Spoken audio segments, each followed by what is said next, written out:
Hello दोस्तों, स्वागत है आपका अपने YouTube चैनल स्टडी ओनली पर। तो दोस्तों, आज हम कक्षा 12 के विषय भूगोल, जिसका पहली बुक का नाम है मानव भूगोल के मूल सिद्धांत। क्या दोस्तों, मानव भूगोल के मूल सिद्धांत के चैप्टर 3 जनसंख्या संगठन, क्या दोस्तों, जनसंख्या संगठन के बारे में पढ़ेंगे। क्या दोस्तों, कक्षा 12 के विषय भूगोल मानव भूगोल के मूल सिद्धांत के चैप्टर 3 जनसंख्या संगठन के बारे में पढ़ेंगे। तो दोस्तों, शुरू करते हैं आज के हमारे क्लास। तो बने रहिए वीडियो के अंत तक। तो ये देखिए दोस्तों, अध्याय 3 जनसंख्या संगठन का हमारा पहला पॉइंट है लिंगानुपात। किससे कहते हैं दोस्तों? क्या? लिंगानुपात। तो दोस्तों, जनसंख्या में स्त्रियों और पुरुषों की संख्या के बीच के अनुपात को दोस्तों ध्यान देना, जनसंख्या में स्त्रियों और पुरुषों की संख्या के बीच के अनुपात को लिंग अनुपात कहा जाता है। ठीक है दोस्तों, कोई दिक्कत नहीं है। अब अगला पॉइंट देखिए, लिंगानुपात की गणना। तो दोस्तों, कुछ देशों में लिंगानुपात इस सूत्र द्वारा ज्ञात किया जाता है। किस सूत्र द्वारा दोस्तों? लिंगानुपात बराबर पुरुषों की संख्या बटा स्त्रियों की संख्या गुणा 1000। क्या दोस्तों, कुछ देशों में लिंगानुपात इस सूत्र द्वारा ज्ञात किया जाता है। पुरुषों की जनसंख्या पहले पुरुष फिर स्त्री फिर इंटू 1000, अर्थात प्रति 1000 स्त्रियों पर पुरुषों की संख्या कुछ देशों में इस सूत्र द्वारा ज्ञात किया जाता है। और अपने भारत के अंदर दोस्तों इस सूत्र द्वारा ज्ञात किया जाता है। भारत में लिंगानुपात इस सूत्र द्वारा ज्ञात किया जाता है। ये देखिए दोस्तों, लिंगानुपात बराबर स्त्रियों की जनसंख्या बटा पुरुषों की जनसंख्या गुणा 1000। दोस्तों, अलग देशों में हमने क्या पढ़ा था? पहले ऊपर पुरुष आते थे, नीचे स्त्री। और यहाँ पर दोस्तों भारत में पहले स्त्री फिर पुरुष इंटू 1000। तो इसमें दोस्तों प्रति 1000 पुरुषों पर स्त्रियों की संख्या होगी। ठीक है, भारत में लिंगानुपात का सूत्र यह है। और दूसरे देशों के अंदर पहले पुरुष फिर स्त्री, अर्थात प्रति 1000 स्त्री पुरुषों की संख्या। और इसके अंदर दोस्तों पहले स्त्री फिर पुरुष और प्रति 1000 पुरुषों पर स्त्रियों की संख्या। तो दोस्तों, इस प्रकार दो सूत्रों द्वारा लिंगानुपात ज्ञात किया जाता है। ये देखिए दोस्तों, अलग देशों में और अपने भारत में। ठीक है दोस्तों, अब चलिए अगले पॉइंट की ओर। तो दोस्तों, अपना दूसरा पॉइंट है आयु संरचना। तो इसके बारे में हम विस्तार से पढ़ेंगे। तो ये देखिए, आयु संरचना विभिन्न आयु वर्गों में लोगों की संख्या को प्रदर्शित करती है। क्या दोस्तों, पहली लाइन देखिए अपनी कि आयु संरचना विभिन्न आयु वर्गों में लोगों की संख्या को प्रदर्शित करती है। ये देखिए दोस्तों, जनसंख्या संगठन का यह एक महत्वपूर्ण सूचक है, क्योंकि 15 से 59 आयु वर्ग के बीच जनसंख्या का बड़ा आकार एक विशाल कार्यशील जनसंख्या को इंगित करता है। क्या दोस्तों, दूसरा लाइन देखिए इसकी, जनसंख्या संगठन का यह एक महत्वपूर्ण सूचक है, क्योंकि 15 से 59 आयु वर्ग के बीच जनसंख्या का बड़ा आकार एक विशाल कार्यशील जनसंख्या को इंगित करता है। ठीक है दोस्तों, ये देखिए, 60 वर्ष या इससे अधिक आयु वर्ग वाली जनसंख्या को वृद्ध जनसंख्या कहा जाता है। अगर दोस्तों क्वेश्चन आ जाएगी वृद्ध जनसंख्या किसे कहा जाता है, तो दोस्तों 60 वर्ष या इससे अधिक आयु वर्ग वाली जनसंख्या, और 60 से जो भी ऊपर की अधिक आयु वर्ग वाली जनसंख्या को वृद्ध जनसंख्या कहा जाता है। ठीक है दोस्तों, इस प्रकार युवा जनसंख्या के उच्च अनुपात का अर्थ है कि प्रदेश में जन्म दर ऊंची है तथा जनसंख्या युवा है। ठीक है दोस्तों, इसमें कोई दिक्कत नहीं है। तो दोस्तों, इसके द्वारा अर्थात आयु संरचना के द्वारा कुल जनसंख्या में, दोस्तों यहाँ पर जय का मतलब जनसंख्या है, कुल जनसंख्या में कार्यशील जनसंख्या तथा आश्रित जनसंख्या के प्रतिशत को ज्ञात किया जा सकता है। किसी दोस्तों? आयु संरचना से। तो दोस्तों ये था हमारा दूसरा पॉइंट, आयु संरचना। दोस्तों, अब हमारा तीसरा पॉइंट है आयु लिंग पिरामिड। तो दोस्तों, जनसंख्या की आयु लिंग संरचना का अभिप्राय विभिन्न आयु वर्गों में स्त्रियों और पुरुषों की संख्या से। क्या दोस्तों, जनसंख्या की आयु लिंग संरचना का अभिप्राय विभिन्न आयु वर्गों में स्त्रियों और पुरुषों की संख्या से। कोई दिक्कत नहीं है। आगे चलिए। जनसंख्या पिरामिड का प्रयोग जनसंख्या की आयुलिंग संरचना को दर्शाने के लिए किया जाता है। अगर दोस्तों क्वेश्चन आ जाएगी जनसंख्या पिरामिड का प्रयोग किसको दर्शाने के लिए किया जाता है दोस्तों, जनसंख्या की आयुलिंग संरचना को दर्शाने के लिए जनसंख्या पिरामिड का प्रयोग किया जाता है।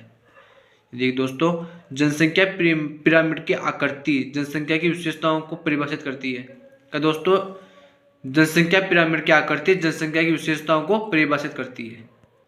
दोस्तों इसी का चौथी लाइन देखिए, चौथी लाइन क्या दोस्तों, चौथा पॉइंट, प्रत्येक आयु वर्ग में बायां भाग पुरुषों का प्रतिशत तथा दायां भाग स्त्रियों का प्रतिशत दर्शाता है। ठीक है दोस्तों, प्रत्येक आयु वर्ग में बायां भाग पुरुषों का प्रतिशत तथा दायां भाग स्त्रियों का प्रतिशत दर्शाता है। ठीक है दोस्तों, कोई दिक्कत नहीं है। यह विभिन्न प्रकार के हो सकते हैं, जैसे त्रिभुजाकार पिरामिड, घंटे के आकार का पिरामिड, अर्थात दोस्तों यह विभिन्न प्रकार का हो सकता है। आयुलिंग पिरामिड, त्रिभुजाकार पिरामिड हो सकता है, घंटे के आकार का पिरामिड हो सकता है आदि। दोस्तों ये देखिए अपना चौथा पॉइंट, मतलब चौथा क्वेश्चन देखिए दोस्तों, जनसंख्या पिरामिड के प्रकार। क्या दोस्तों, जनसंख्या पिरामिड के प्रकार। तो दोस्तों जनसंख्या पिरामिड के निम्न 3 प्रकार होते हैं दोस्तों। JSP का अर्थ है, J का मतलब जन, S का मतलब संख्या, P का मतलब पिरामिड। तो जनसंख्या पिरामिड के 3 प्रकार होते हैं। पहला दोस्तों विस्तारित होती जनसंख्या का पिरामिड। ठीक है दोस्तों, विस्तारित होती जनसंख्या का पिरामिड। दूसरा स्तर जनसंख्या का पिरामिड। क्या दोस्तों, स्तर जनसंख्या का पिरामिड। और तीसरा हार समान जनसंख्या वाला पिरामिड। तो दोस्तों अब हम तीनों के बारे में थोड़ी इनकी विशेषता पढ़ेंगे।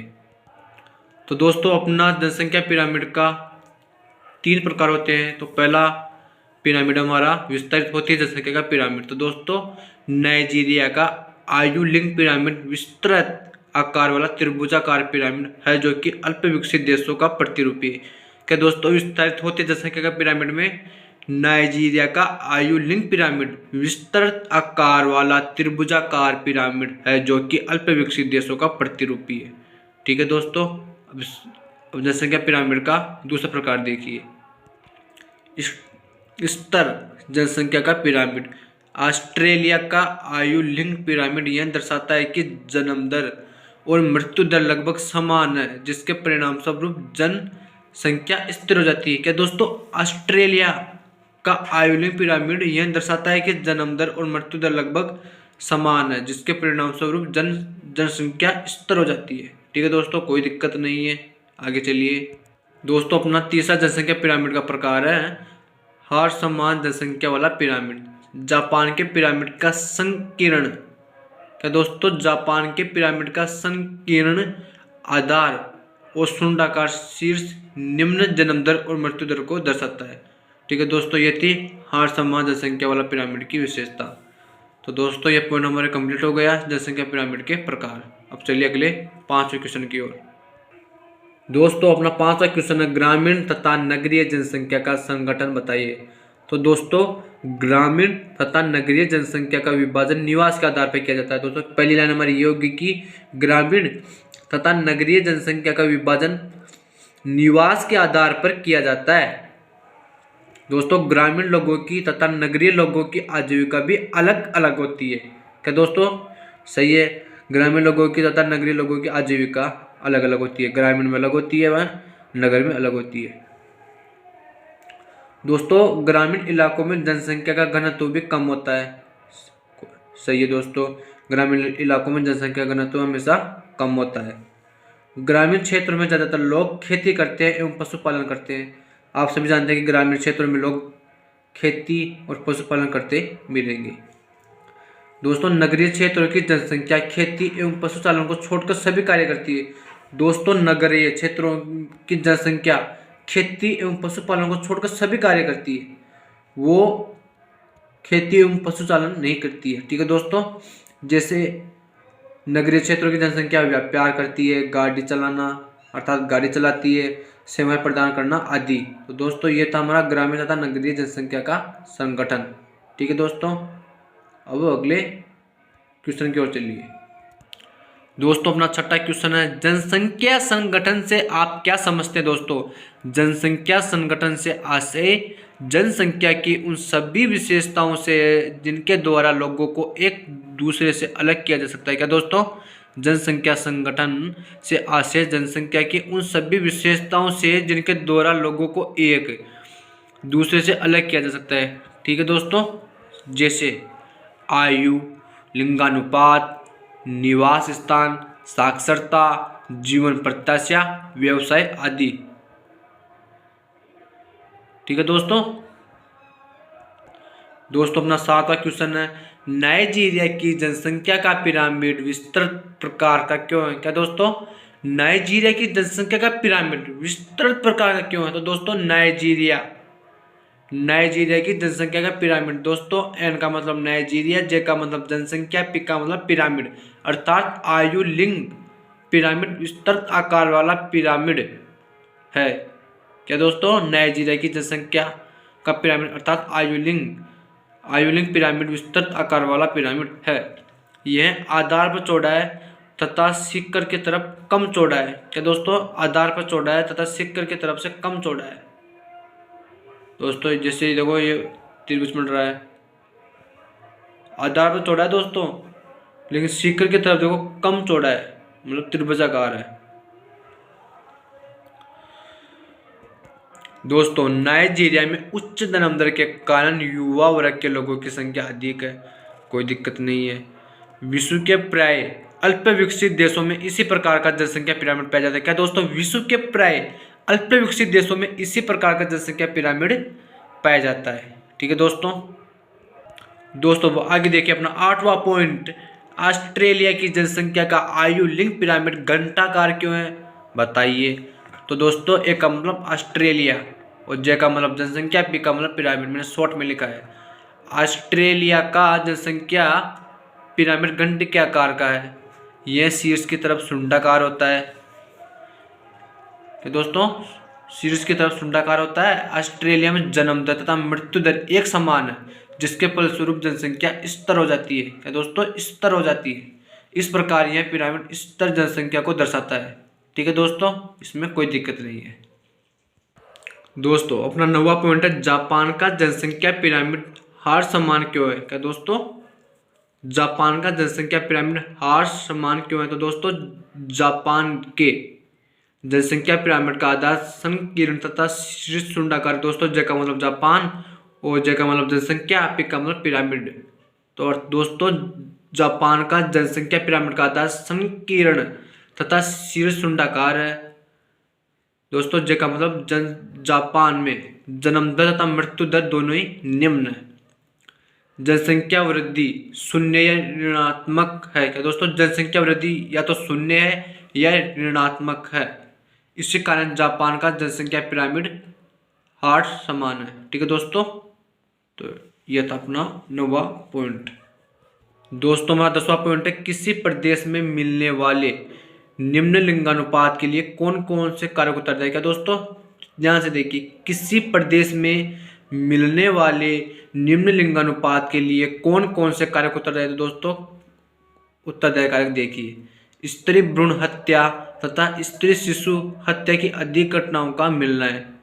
ठीक है दोस्तों, स्त्री भ्रूण हत्या तथा स्त्री शिशु हत्या की अधिक घटनाओं का मिलना है। इसी का दूसरा पॉइंट देखिए दोस्तों, महिलाओं की प्रति घरेलू हिंसा तथा उत्पीड़न की घटनाओं का अधिक मिलना। अपना इसी प्रसंग का तीसरा पॉइंट देखिए, महिलाओं के सामाजिक आर्थिक स्तर का निम्न मिलना। दोस्तों ये किसी प्रदेश में मिलने वाले निम्न लिंगानुपात के लिए उत्तरदायी कारक है। ठीक है दोस्तों अपना 11वां पॉइंट है, विकसित देशों की जनान की विशेषता बताइए। क्या दोस्तों, विकसित देशों की जनान की विशेषताएं, विकसित देशों में वृद्ध लोगों का अनुपात अधिक होता है। और दोस्तों इन देशों में जीवन प्रत्याशा बढ़ने के कारण उच्च आयु वर्ग में लोगों का अनुपात बढ़ गया है। और दोस्तों इन देशों में जन्म दर कम होने के कारण शिशुओं का अनुपात कम हो गया है।